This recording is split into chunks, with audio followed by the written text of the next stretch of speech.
Hello aspirants, welcome to another session of mains 450 plus. आज हम लोग टॉपिक देखेंगे artificial rain by using cloud seeding. तो ये न्यूज़ में क्यों आया है? बिकॉज दिल्ली गवर्नमेंट ने कहीं ना कहीं कंसिडर किया था कि दिल्ली में जो पॉल्यूशन लेवल सब हाई है, जो पॉल्यूटेंट्स बहुत ज़्यादा हैं, तो हम लोग अगर एक आर्टिफिशियल रेन करवा सकें तो उससे क्या होगा, जो पॉल्यूटेंट्स हैं वो सेटल डाउन हो जाएंगे। ऑलराइट, एंड जो एयर क्वालिटी है वो थोड़ी बेटर हो सकती है। तो ये पहली बार नहीं है, नॉट इवन ग्लोबल लेवल, ना ही इंडिया के लेवल पर, कि पहली बार ऐसा कुछ कंसिडर किया जा रहा है। पहले कर्नाटका, महाराष्ट्र, ये चीजें ट्राई कर चुके हैं। और सिर्फ फर्क इतना है कि ये उस टाइम किया गया है जब ऑलरेडी क्लाउड्स होते हैं आसमान में। ओके, बट अभी इस वक्त जो हम करना चाह रहे हैं, इस वक्त क्लाउड की कोई प्रेजेंस है नहीं। And presence of cloud is the prerequisite for using this technology. Clear? क्योंकि हम क्या करते हैं, हम लोग इस टेक्नोलॉजी में सिर्फ एक सीड प्रोवाइड करते हैं जो एक्ट करता है एज अ न्यूक्लियाई, जिसके अराउंड जो भी वाटर वेपर है वो कंडेंस होना शुरू हो जाएगा। वो कंडेंस होना शुरू हो जाएगा, वाटर ड्रॉपलेट हैवी होती जाएगी और हैवी होने के बाद वो फॉल करती है एज अ रेन। क्लियर है यहाँ तक? तो चलिए, इसमें हम लोग क्या क्या देखेंगे। अगेन फर्स्ट, कि क्लाउड सीडिंग को हम डिफाइन करेंगे। जो मैं आपको हर लेक्चर में बोलता हूँ कि हमारे पास तीन ही तरीके होते हैं अपने आंसर को स्टार्ट करने का, इंट्रोडक्शन। ओके, या तो हम उसमें डेफिनेशन दे दें, या फिर हम उस टॉपिक का कोई ओरिजिन बता दें, या फिर हम उस क्वेश्चन को किसी रिपोर्ट या डेटा कोड करके हैंडल कर सकें, जो कि जनरली सोशल टॉपिक्स में होता है। लेकिन जहां भी डेफिनेशन देने का स्कोप होता है, हमारा प्रेफरेंस हमेशा रहेगा कि हम उसका उसका आंसर डेफिनेशन से ही स्टार्ट करें। राइट? तो हम देखेंगे कि प्री रेक्विसाइट क्या है इस क्लाउड सीडिंग के लिए, कहाँ कहाँ अटेम्प्ट किया गया है, क्या सक्सेस रेट रहा है, क्या फेलियर रहा है। इसमें से काफी सारी चीजें मैं इंडियन एक्सप्रेस में ऑलरेडी आपके साथ डिस्कस कर चुका हूँ। अगर आप रेगुलर फॉलो कर रहे हैं तो आप चीजें बेटर कनेक्ट कर पाएंगे। और यूपीएससी आपसे जब मेंस की बात आएगी, तो वो इसमें कंसर्न नहीं है कि टेक्नोलॉजी काम कैसे करती है या क्या क्या टेक्निक्स है करने की। वो सिर्फ प्रीलिम्स में आपको पूछा जाता है। मैं आपके साथ सारी टेक्निक्स भी डिस्कस करूंगा, मैंने यहाँ पे मेंशन नहीं किया है, लेकिन मैं आपके साथ अलग अलग टेक्निक्स ही मेंशन करूंगा। और वो टेक्निक्स भी डिस्कस करूंगा जो न्यूज़पेपर में जनरली नहीं थी, लेकिन हमें तैयार करना चाहिए, क्योंकि यूपीएससी हमेशा आपसे एक स्टेप आगे ही रहेगा। न्यूज़पेपर में जो टेक्निक्स दी जा रही हैं, स्टैटिक, डायनेमिक, ओके, उसके आगे जाकर हमें थोड़ा सा उसके बियॉन्ड जाकर एकॉस्टिक और इस तरह की और भी टेक्निक्स होती हैं, वो भी देखनी होगी। ओके, वो हमारे प्रीलिम्स के लिए जरूरी है। मेंस में यूपीएससी का फोकस सिर्फ आपके एडवांटेजेस और चैलेंजेस पर रहता है मोस्टली, और फिर वे फॉरवर्ड क्या है इस चीज पर। ऑलराइट, तो सबसे पहले मैं आपके साथ टेक्निक्स डिस्कस कर लेता हूं, ताकि आपका प्रीलिम्स रिलेटेड जो एस्पेक्ट है वो कवर हो जाए। मैंने यहाँ कहीं मेंशन किया है। ओके, ये वो सारी टेक्निक्स हैं जो कि हम लोग यूज करते हैं क्लाउड सीडिंग के लिए। तो सबसे पहले हम जानेंगे हाइग्रोस्कोपिक। एक होती है हाइग्रोस्कोपिक और दूसरी होती है ग्लेशियोजेनिक। ग्लेशियोजेनिक जैसा कि नाम से ही क्लियर है, कहीं ना कहीं आइस क्रिस्टल्स की बात होगी इसमें। ओके, तो चलिए, हाइग्रोस्कोपिक ये क्या करता है, ये सिर्फ एक्सेलरेट कर देता है। एक्सेलरेट कर देता है ये जो कोलोसेंस प्रोसेस होता है हमारा, ठीक है, of coalescence of droplets in liquid clouds. Okay, तो एक बात आप समझ गए कि यहाँ पर क्लाउड का प्रेजेंस होना पहले से बहुत जरूरी है। ओके, क्योंकि वो सिर्फ इस प्रोसेस को एनहांस कर देगा कि एक न्यूक्लियाई होगा, उसके अराउंड जो वेपर होगा वो सब इसमें मिलने लगेगा, और ये ड्रॉपलेट और हैवी हो जाएगी और अल्टीमेटली फिर एक बारिश की तरह काम करेगी। तो जो भी हम सीडिंग एजेंट यहाँ पर देंगे, ठीक है, वो अलग अलग केमिकल्स के फॉर्म में हो सकता है। That seeding agent will serve as an efficient cloud condensation nuclei. ठीक है, वो सीड एजेंट एक कंडेंस न्यूक्लियाई के तौर पे काम करेगा, और जो भी हमारा ये कोलिजन कोलिसेंस प्रोसेस होता है, इसको और एनहांस कर देगा। वाटर ड्रॉपलेट्स के साइज बड़े हो जाएंगे and they will ultimately fall as rain. Okay, that is about hygroscopic cloud seeding, उसमें ये काम करते हैं। देन ग्लेशियोजेनिक, अभी मैं उन पे आऊंगा कि हम क्या क्या केमिकल्स यूज करते हैं, ऑब्वियसली प्रीलिम्स में वो भी एक इंपॉर्टेंट एस्पेक्ट बनता है। ग्लेशियोजेनिक, इसका इसका फोकस होता है जनरली, इसमें हमारा गोल होता है आइस प्रेसिपिटेशन पर। नहीं, ये टेक्निक्स आप इतना डिटेल में जाने की जरूरत नहीं है, बट प्रीलिम्स में जरूरी है। प्रीलिम्स में पूछने जाने के पूरे पूरे चांस है। मेंस में आपसे नहीं पूछेगा क्या वेरियस टेक्निक्स यूज करते हैं, मेंस में नहीं, बट प्रीलिम्स में जरूर पूछेगा, तो पता होना चाहिए। ओके। यहाँ पे हमारा फोकस होता है to induce ice production in super cooled clouds. इसे हम सुपर कूल्ड क्लाउड्स में, तो दोनों ही जगह पे आप एक बार समझ गए हैं कि क्लाउड्स का पहले से होना एक प्री रेक्विसाइट है। इसलिए इस बार जो हम लोग करना चाह रहे थे दिल्ली में, जबकि अभी क्लाउड के प्रेजेंस इतने ज्यादा नहीं है, तो इसीलिए इस वक्त ये कितना सक्सेसफुल होगा कितना नहीं, वही साइंटिस्ट वगैरह डिसाइड करने में लगे हुए थे। ओके। तो चलिए अब हम आते हैं static cloud and dynamic cloud पर, क्योंकि यहाँ पर ये जानना जरूरी है। अब यहाँ पर हम लोग दोनों में फर्क जानेंगे, इसलिए मैंने यहाँ पर दोनों को कंपैरेटिवली डिसाइड किया है कि मैं इसको थोड़ा कंपैरिजन करके बताऊंगा। देखिए, स्टैटिक की जब बात आती है तो पहली बात तो ये कि इसे हम जनरली यूज करते हैं वार्म क्लाउड्स के कंटेक्स्ट में, क्योंकि जबकि उसको मोस्टली हम डायनेमिक वाला प्रोसेस यूज करते हैं कोल्ड क्लाउड्स के कंटेक्स्ट में। ऐसा कोई वाटर टाइट नहीं है, but majorly, okay, primarily. Now इसमें हम लोग यही हाइग्रोस्कोपिक वाला प्रोसेस ही यूज करते हैं, ठीक है, क्योंकि हमारा गोल यहाँ पे बारिश कराना है, ना कि आइस क्रिस्टल्स। तो हाइग्रोस्कोपिक क्लाउड शेडिंग एजेंट जैसे कि कैल्शियम क्लोराइड, प्लीज एजेंट्स के नाम याद रखना, अभी मैं आपको शॉर्ट में और भी बताऊंगा, क्योंकि यूपीसी ने इस तरह के क्वेश्चन पूछे हैं पहले। 200 माइनर मिनरल्स होते हैं, उसमें से उसने पूछा 7-8 केमिकल के नाम देखिए कि इनमें से कौन सा माइनर नहीं है। ठीक है? तो उसी तरह से वो ऐसे पूछ सकता है कि इनमें से कौन सा एजेंट क्लाउड शेडिंग के लिए यूज किया जा सकता है। ये प्रीलिम्स का एक प्रोबेबल क्वेश्चन बनता है, ठीक है। तो यहाँ पर स्टैटिक क्लाउड शेडिंग में हम लोग वार्म क्लाउड्स के साथ डील कर रहे हैं, और इसमें हम लोग जनरली यूज करते हैं कैल्शियम क्लोराइड या फिर सोडियम क्लोराइड। देखिए, ये हम लोग स्प्रे करते हैं वार्म क्लाउड्स में। उससे क्या होता है, they attract and absorb more moisture, जिससे कि ये जो क्लाउड ड्रॉपलेट्स होती हैं इनका साइज बढ़ता है and they ultimately grow bigger and then they come down as rain. Alright, so this is more suitable for warm cloud system.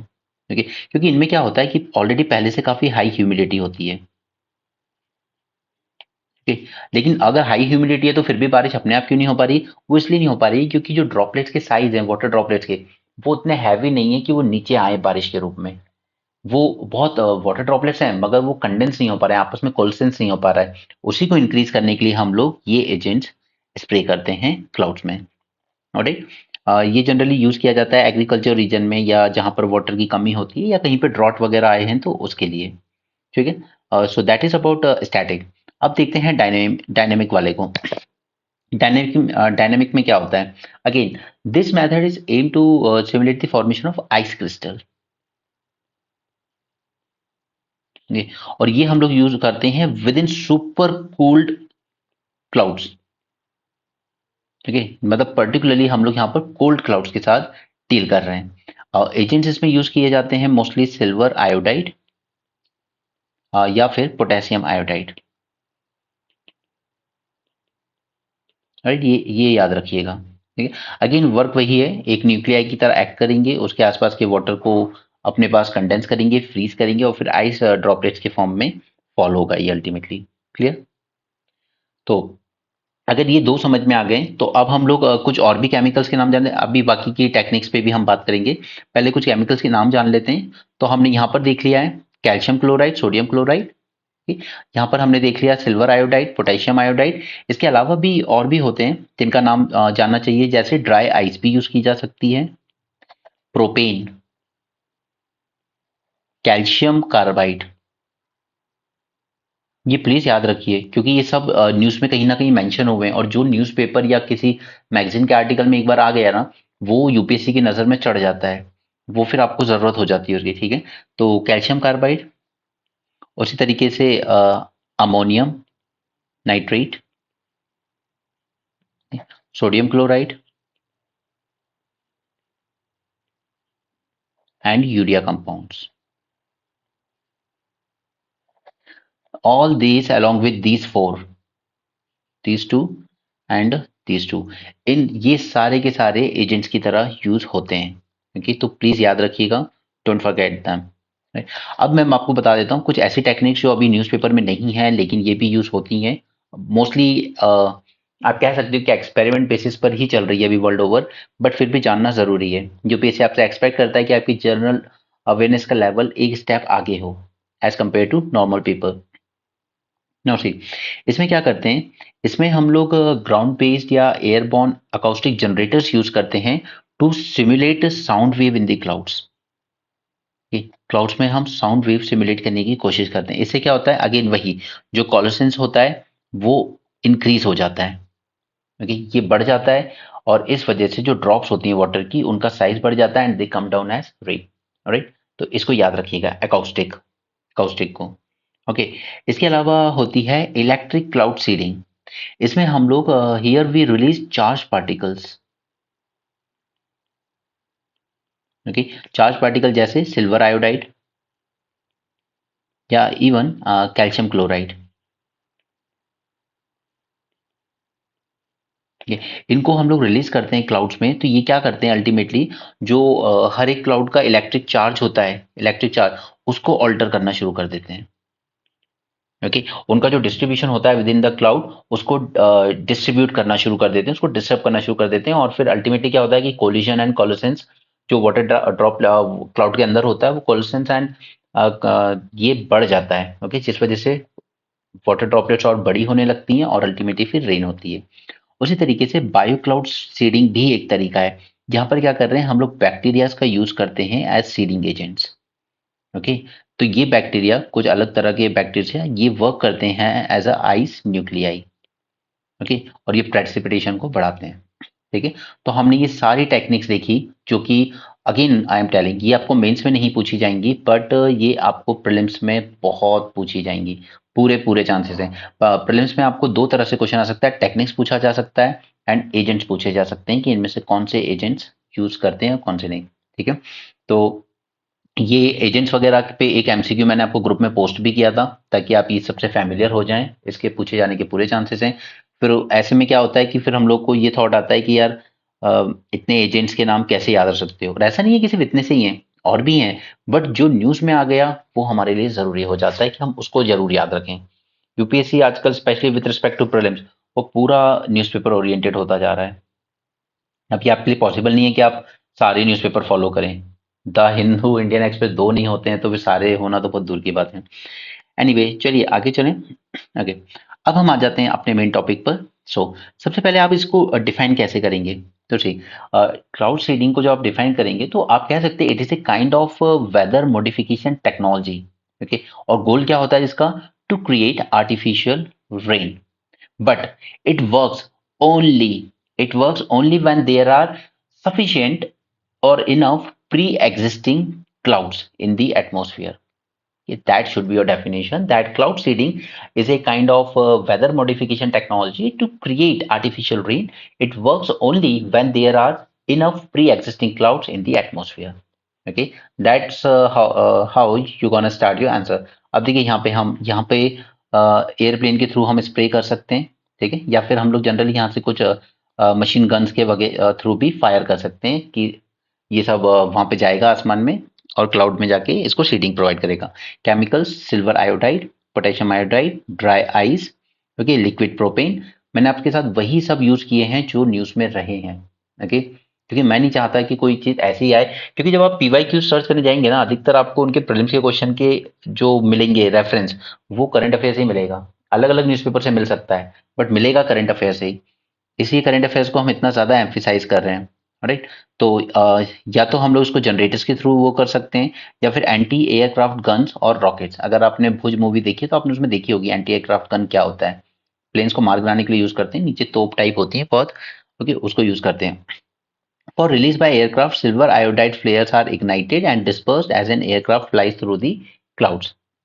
Okay, अभी हम आएंगे कि कहाँ पर कैसे कैसे कितना यूज हुआ है, क्योंकि इनका ये कोई टेक्नोलॉजी न्यू नहीं है, बस इसके कॉस्ट बेनिफिट उतने ज़्यादा नहीं है कि इसको बहुत फ्रीक्वेंटली यूज़ किया जाए।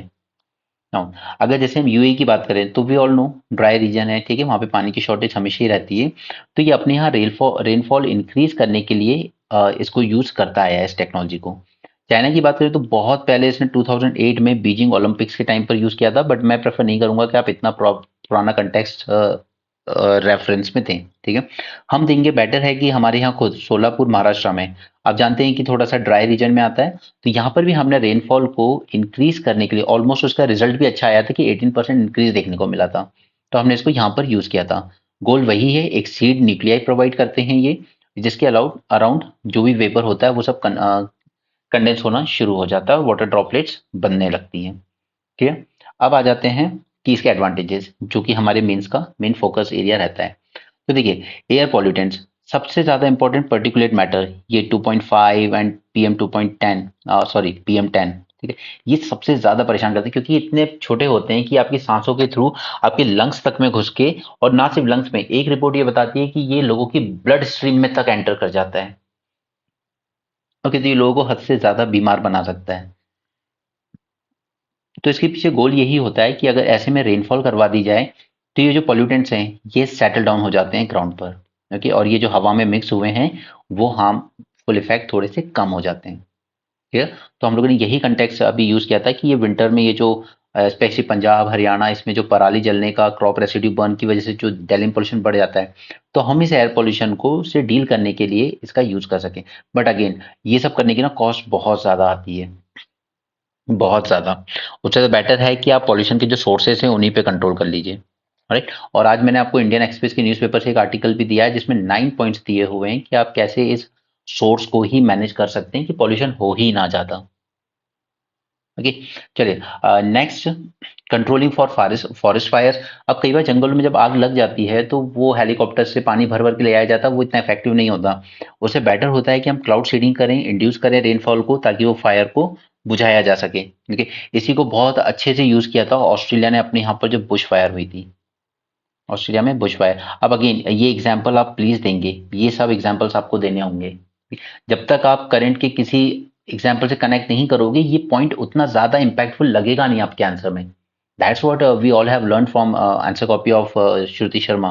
राइट, उसी तरह से एग्रीकल्चर बेनिफिट में स्पेशली जब ड्रॉट की कंडीशन आ जाती है, एग्जाम्पल आप ऊपर से सोलापुर महाराष्ट्र का भी दे सकते हो, या इसके अलावा एक और हुआ था हमने कर्नाटका में, और वो भी ज्यादा पुराना नहीं है, 2017 में ट्राई किया था हमने।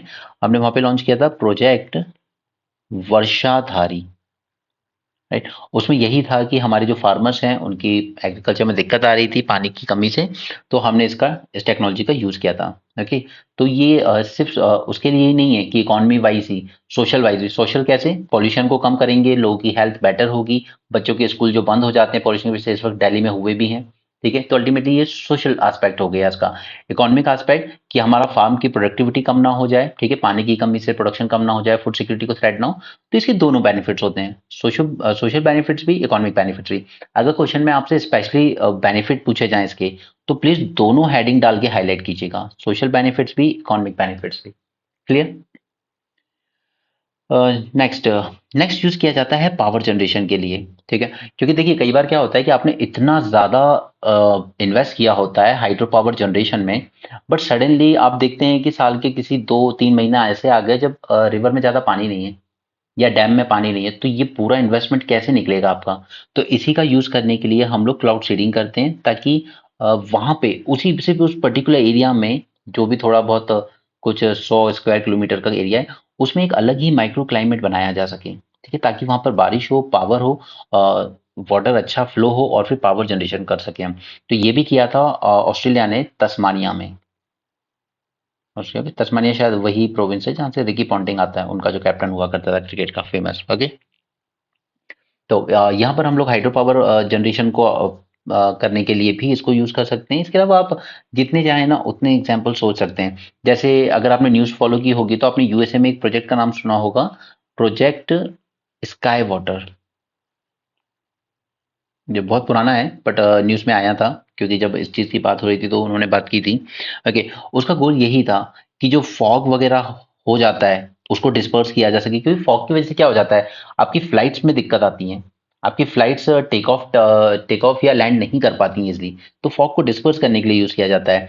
हेल गिर रही है उसको सप्रेस करने के लिए यूज किया जाता है, या साइक्लोन की जो कंडीशन बन रही है उनको मॉडिफाई करने के लिए भी किया जाता है। राइट, तो सोचिए कि अगर हम इसका यूज करके अपने साइक्लोन की कंडीशन जो बन रही है उनको मॉडिफाई कर दें और वो साइक्लोन ना आए, तो हम लोग कितने सोशियो इकोनॉमिक होने वाले लॉस को प्रिवेंट कर सकते हैं।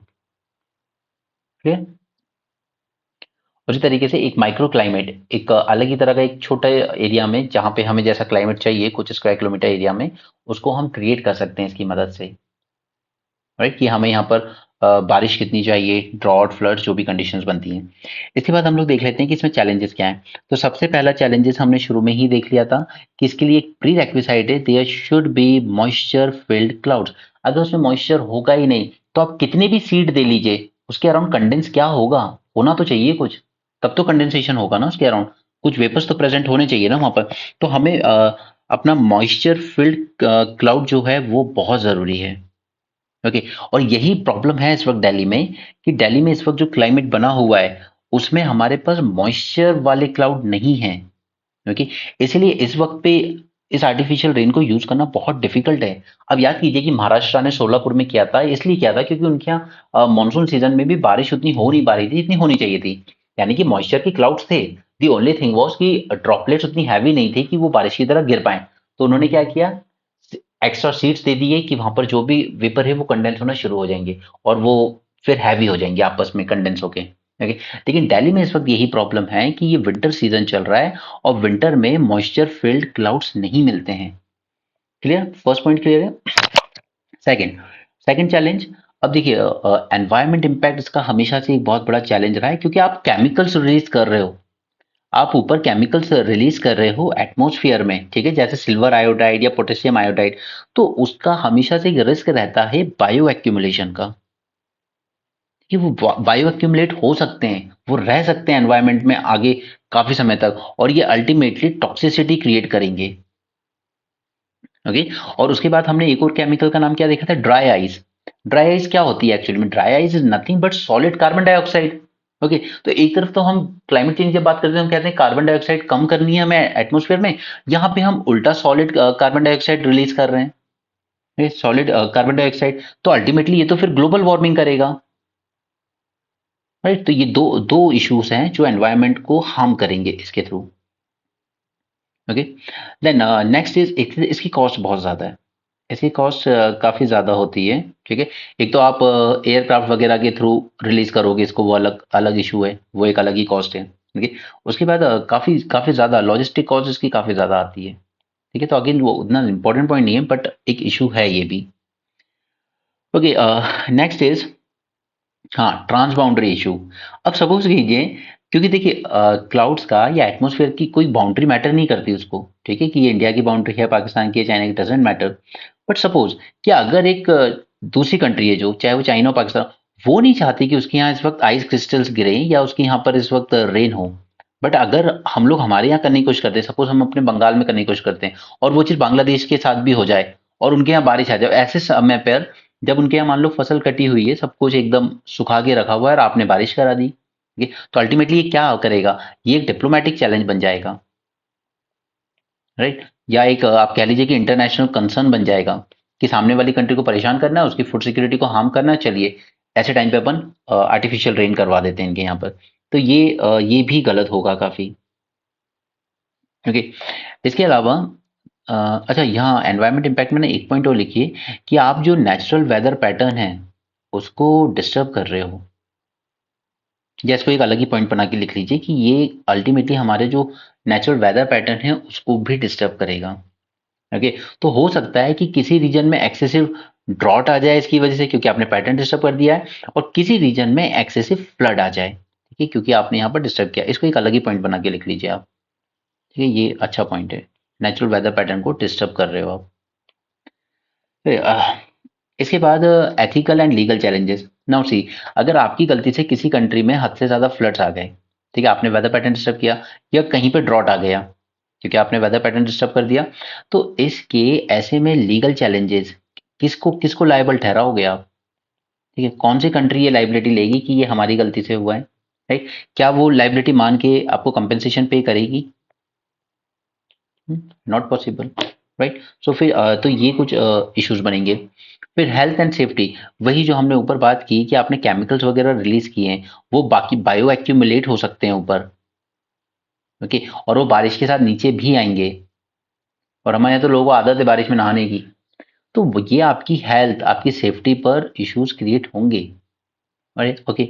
उसके बाद फिर रेगुलेटरी चैलेंजेस, कि इसके लिए कोई प्रॉपर रेगुलेटरी नॉर्म्स नहीं है अभी तक, कोई प्रॉपर गाइडलाइंस नहीं है, राइट। और प्रॉपर गाइडलाइन ना होने की वजह से ही ये सारे चैलेंजेस आएंगे कि किसको किसको लायबल ठहराओगे अगर कुछ चीज गलत हो गई तो। ओके। सो अब वे फॉरवर्ड में सबसे इंपॉर्टेंट वही हो जाता है हमारे लिए कि पहले तो हमें एक कंसेंसस बिल्ड करना होगा कि आखिर कौन होगा लायबल इसके लिए। ठीक है। So first we need to build scientific consensus.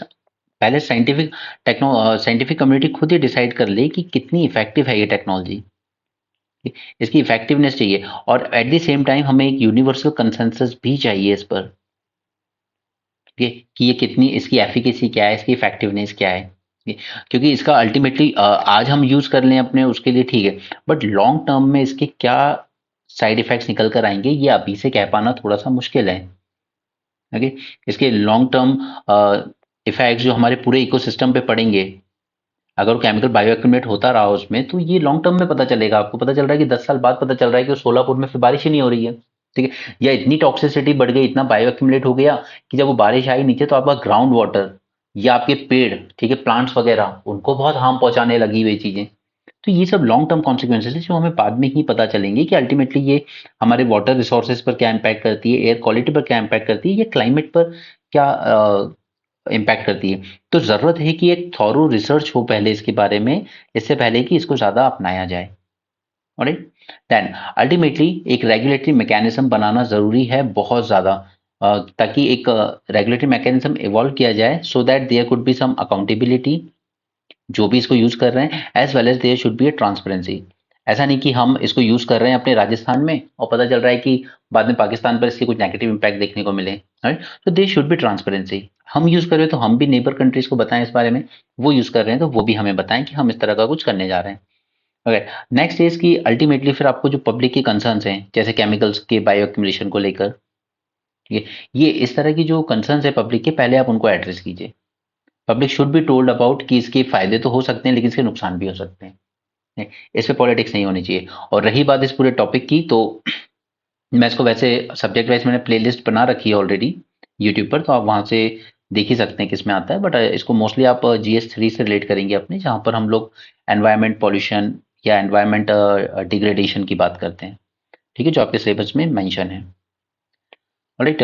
तो this was one session, it is part of mains 450 series, but for this particular article I am keeping it open for everyone, क्योंकि इसमें काफ़ी ऐसी चीज़ें हैं जो आपके प्रीलिम्स में भी काम आएंगी। Okay. So I am not making this video private but keeping it open for all the aspirants.